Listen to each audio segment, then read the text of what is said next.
नमस्कार दोस्तों, 22 जनवरी 2024 अयोध्या में श्री राम मंदिर की प्राण प्रतिष्ठा की जाती है। प्राण प्रतिष्ठा, प्राण मतलब जीवन, प्रतिष्ठा मतलब स्टैब्लिशमेंट या स्थापना।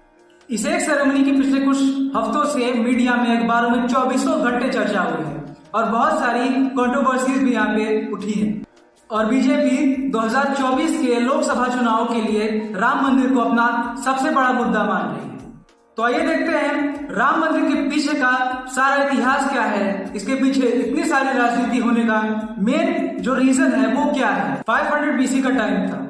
हिंदू पुराणों के अनुसार, जैसे वाल्मीकि रामायण, भविष्य पुराण, लोमेश रामायण, इन सारे के सोर्सेस को अगर हम मिलाएं तो ये पता चलता है कि अयोध्या किंगडम ऑफ कोशला की राजधानी थी और सबसे पहले राम मंदिर का निर्माण भगवान राम के बेटे कुश ने किया था, अपने पिता को समर्पित। तो कुश के बाद पीढ़ी दर पीढ़ी राम भगवान के वंशज उस मंदिर की देखभाल करते गए और ऐसे करते करते 44 जनरेशंस बीत गए। और इसमें लास्ट जो किंग थे वो थे बृहदबला, जिनकी डेथ महाभारत के युद्ध में हुई थी, जिनका वध अभिमन्यु ने किया था। यहाँ तक राम मंदिर बिल्कुल सेफ थी, यहाँ तक राम मंदिर की देखभाल एक प्रॉपर तरीके से होती रही, वहाँ पूजा पाठ किए जाते थे, सब कुछ अच्छी तरीके से चल रहा था। बृहदबला के डेथ के बाद राम मंदिर की हालत टूटने जैसी हो जाती है। इसके बाद ईयर 57 AD में उज्जैन के महाराजा विक्रमादित्य शिकार करते हुए अयोध्या पहुंचते हैं और वहां के संतों से राम मंदिर का इतिहास जानकर बहुत ही इंप्रेस होते हैं, बहुत ही इंस्पायर्ड होते हैं भगवान श्री राम से। और इसके बाद श्री राम मंदिर का ही नहीं, उन्होंने सारे अयोध्या का पुनर्निर्माण करवाया, दोबारा से स्थापित किया उस पूरे शहर को। इसके बाद काफी सालों तक सब कुछ सही चलता रहा। फिर साल आया 1526 AD, battle of Panipat first में इब्राहिम लोदी को बाबर हरा देता है और 20 अप्रैल 1526 को बाबर की एंट्री होती है इंडिया में। तो उस टाइम में जो राजा होते थे वो किसी भी एरिया को कैप्चर करने के बाद दूसरे रिलीजियस स्ट्रक्चर्स को हटा के अपने फेथ के रिलीजियस स्ट्रक्चर वहां पे स्थापित कर देते थे और वही सेम चीज बाबर ने भी किया।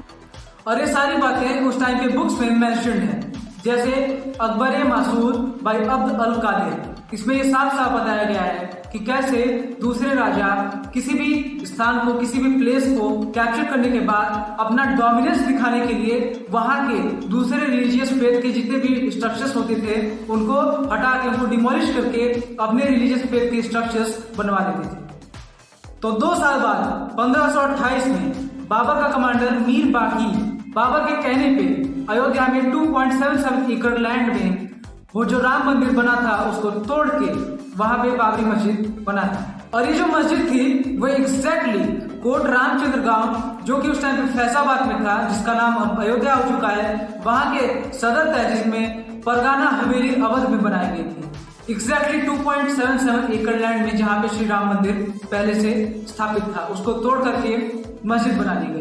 तो वहां के जो लोकल्स थे उन्होंने दबी हुई आवाज में इसके खिलाफ आवाज उठाई थी, लेकिन मुगल एम्पायर इतना स्ट्रांग था, इतना सशक्त था कि किसी ने उसके खिलाफ जाने की हिम्मत नहीं थी। फिर साल आता है 1857, मुगल डायनेस्टी वीक होने लगती है, मुगल एम्पायर बहुत ही वीक होने लगता है और सवाई जय सिंह, जो कि काफी सालों से परेशान थे राम मंदिर के मामले में, तो उन्होंने क्या किया कि उस मस्जिद के बगल में कुछ लैंड खरीदी, कुछ जमीनें खरीदी और वहां पे राम चबूतरा, सीता रसोई जैसी कुछ चीजें बनवा दी जहां पे हिंदू पूजा कर सके। और इसके बाद काफी सालों तक ब्रिटिश कोर्ट में, फिर आजादी के बाद इंडिपेंडेंट इंडिया के कोर्ट्स में इस राम मंदिर के मुद्दे पे हिंदू पक्ष और मुस्लिम पक्ष के बीच में डिस्प्यूटेड होते रहे। लेकिन इस कहानी का सबसे बड़ा मोड़ आया साल 1992 में और इस डिस्प्यूट के मामले में मेजर 3 पार्टियां आपस में फाइट कर रही थी कोर्ट में। मुस्लिम पक्ष की तरफ से सुन्नी वक्फ बोर्ड थी, हिंदू पक्ष की तरफ से निर्मोही अखाड़ा और रामलला खुद तीसरी पार्टी थे जो अपने लिए कोर्ट में केस लड़ रहे थे। विश्व हिंदू परिषद, VHP और RSS, ये 2 मेजर पार्टियां थी जो पूरी जोर के साथ लड़ रही थी राम मंदिर के निर्माण के लिए।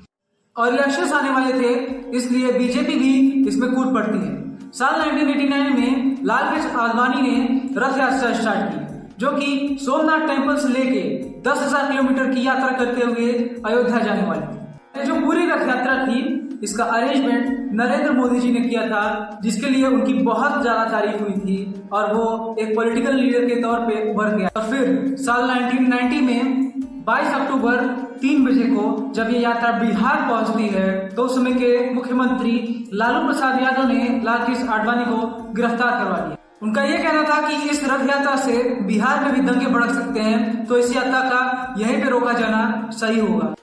10,000 किलोमीटर का सफर तय करने के बाद ये यात्रा 30 अक्टूबर 1990 को अयोध्या पहुंचने वाली थी, लेकिन बिहार में ही रुकने के बाद लालकृष्ण आडवाणी गिरफ्तार हो गए। लेकिन बाकी जितने भी कार सेवक थे वो अयोध्या पहुंचते हैं। कार सेवक यानी अपना स्वार्थ ना देखते हुए अपने रिलीजन के लिए सेवा करना, निस्वार्थ सेवा करना।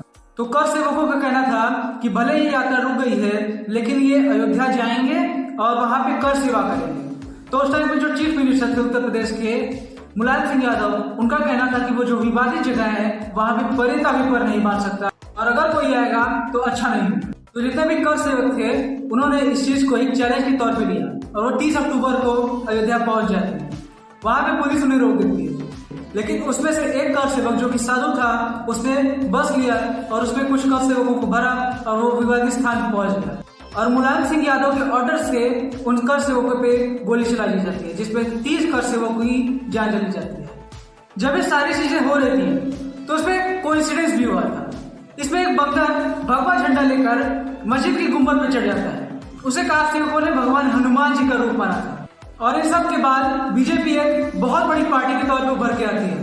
पूरे देश में बीजेपी की चर्चाएं होने लगी और यूपी के 1991 के चुनाव में बीजेपी जीत जाती है। 24 जून 1991 को कल्याण सिंह यूपी के चीफ मिनिस्टर बनते हैं और सेंटर में सरकार रहती है पीवी नरसिम्हा राव की, जो कि कांग्रेस से थे। 1991 के चुनाव में बीजेपी को 221 सीटें मिलती, जिससे सारे लोग हैरान थे और नेताओं को राम मंदिर की इंपॉर्टेंस समझ में आती है। कल्याण सिंह चीफ मिनिस्टर बनते ही अयोध्या जाते हैं और शपथ लेते हैं और ये नारा देते हैं कि रामलला हम आए हैं, मंदिर यहीं बनाएंगे।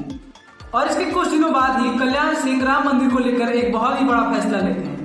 लैंड एक्विजिशन एक्ट के तहत सेक्शन 4, 6 और 17 के हिसाब से वो जो विवादित स्थान था उसके अगल बगल की जो जमीनें थी उसको वो अपने पास रखते हैं, यानी कि स्टेट गवर्नमेंट के पास रख लेते हैं। और इसमें ये अलाउंस होता है कि स्टेट गवर्नमेंट चाहे तो टूरिज्म के लिए वहां पे कुछ भी निर्माण कर सकती है, सिवाय उस 0.3 एकड़ के उस विवादित में जो विवादित स्थान था। तो सबसे पहले कल्याण सिंह ने उस 2.77 एकड़ लैंड के विवादित स्थान को अपने एक्विजिशन में लिया। उसके बाद उन्होंने श्री राम जन्मभूमि न्यास, जो कि VHP विश्व हिंदू परिषद की एक ट्रस्ट थी, उसको 1 रुपए की लीज पे दिया और उन्हें ये अलाउंस दिया कि वो उस एरिया में टूरिज्म को अट्रैक्ट करने के लिए राम कथा पार्क का निर्माण कर सकते हैं। लेकिन इसके तुरंत बाद ही जो मुस्लिम पक्ष थी वो कोर्ट में पहुंच जाती है कि ये सरकार अपनी मनमानी कर रही है या कुछ भी कर रही है। तो इस कोर्ट क्या करती है कि इस फैसले पे स्टे लगाती है। कोर्ट एक और फैसला करती है कि ये जो विवादित स्थान था इस पे किसी भी प्रकार का निर्माण कंस्ट्रक्शन नहीं कराया जा सकता, क्योंकि ये दोनों पक्ष, हिंदू पक्ष और मुस्लिम पक्ष, तरह तरह के माइंड गेम्स खेल के वहां के लैंड को अपने पोजीशन में लेने के लिए आगे बढ़ रहे थे, वहां के आसपास की जमीनों को खरीद रहे थे। तो कोर्ट ने इसका एक फैसला निकाला, इसका एक तोड़ निकाला, जिसमें कोई भी वहां पे कोई निर्माण, किसी प्रकार का छोटा से छोटा निर्माण भी नहीं कर सकता। इसके बाद आता है साल 1992। मस्जिद के आसपास के जितने भी बैरियर्स थे उनको हटा दिया जाता है। सरकार कल्याण सिंह की ही रहती है। तो उसके बाद फरवरी 1992 में बजरंग दल, RSS और VHP की एक मीटिंग होती है। इस मीटिंग के बारे में कई सारे र्यूमर्स हैं, कई सारी बातें कही जाती हैं। इंटेलिजेंस ब्यूरो के जो हेड थे मौलाना कृष्णधर, उनका यह कहना था कि इस मीटिंग में प्लान किया गया कि 6 दिसंबर 1992 को मस्जिद को गिरा दिया जाएगा।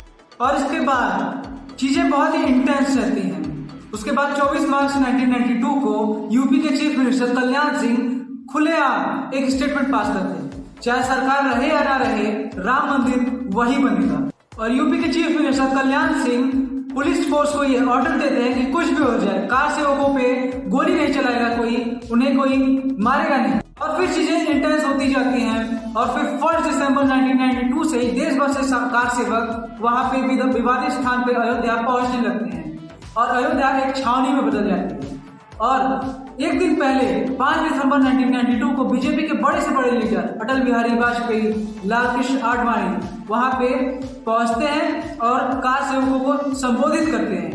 उसके अगले दिन 6 दिसंबर 1992 को सारे कार सेवक मिलके बाबरी मस्जिद को गिरा देते हैं और वहां पे एक टेंट से, जहां पे गर्भगृह था, वहां पे टेंट लगा देते हैं। उसपे श्री राम भगवान की एक मूर्ति, सीता माता की एक मूर्ति और लक्ष्मण जी की एक मूर्ति स्थापित कर देते हैं।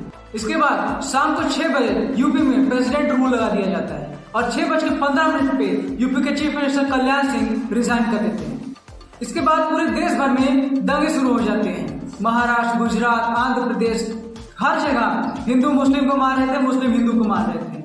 फिर से सारी चीजें इंटेंस हो जाती हैं और फिर से कोर्ट में ही काफी सालों तक केस स्टार्ट हो जाता है, जिसमें आर्कियोलॉजिकल सर्वे ऑफ इंडिया को बुलाया जाता है। बहुत सारी टीमें आती है, वहां पे देखती हैं, सब कुछ किया जाता है। फिर सालों तक ये केस कोर्ट में चलता रहता है। हाई कोर्ट से फिर सुप्रीम कोर्ट ट्रांसफर होता है और काफी सालों के बाद फिर 2014 में बीजेपी की सरकार बनती है सेंटर में और प्राइम मिनिस्टर बनते हैं नरेंद्र मोदी। सुप्रीम कोर्ट का फैसला 4 चीजों पे बेस्ड था।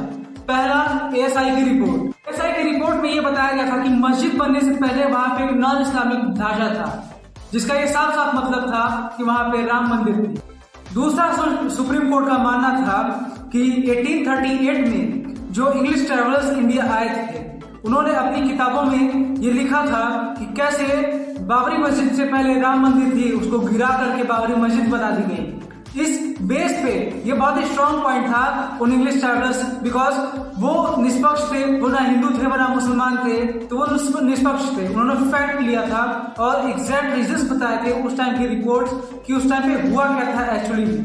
और तीसरा जो सबसे इम्पोर्टेंट टॉपिक है वो है कि हिंदू पक्ष ने वहां पे उस विवादित स्थान पे कभी पूजा करना बंद ही नहीं किया।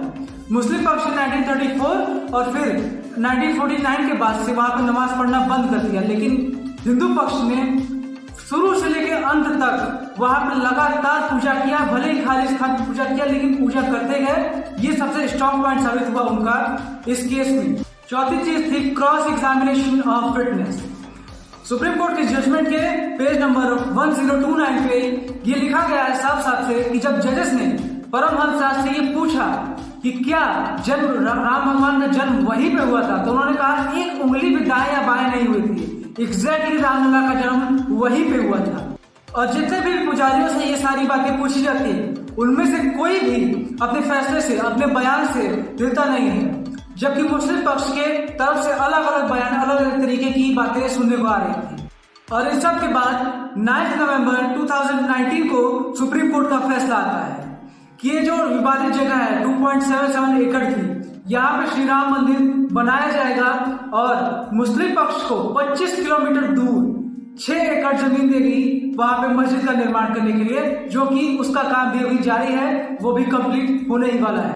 और उसके बाद 22 जनवरी 2024 को फाइनली श्री राम मंदिर की प्राण प्रतिष्ठा की जाती है, जिसमें देश भर से तरह तरह के वीआईपीज अयोध्या पहुंचते हैं।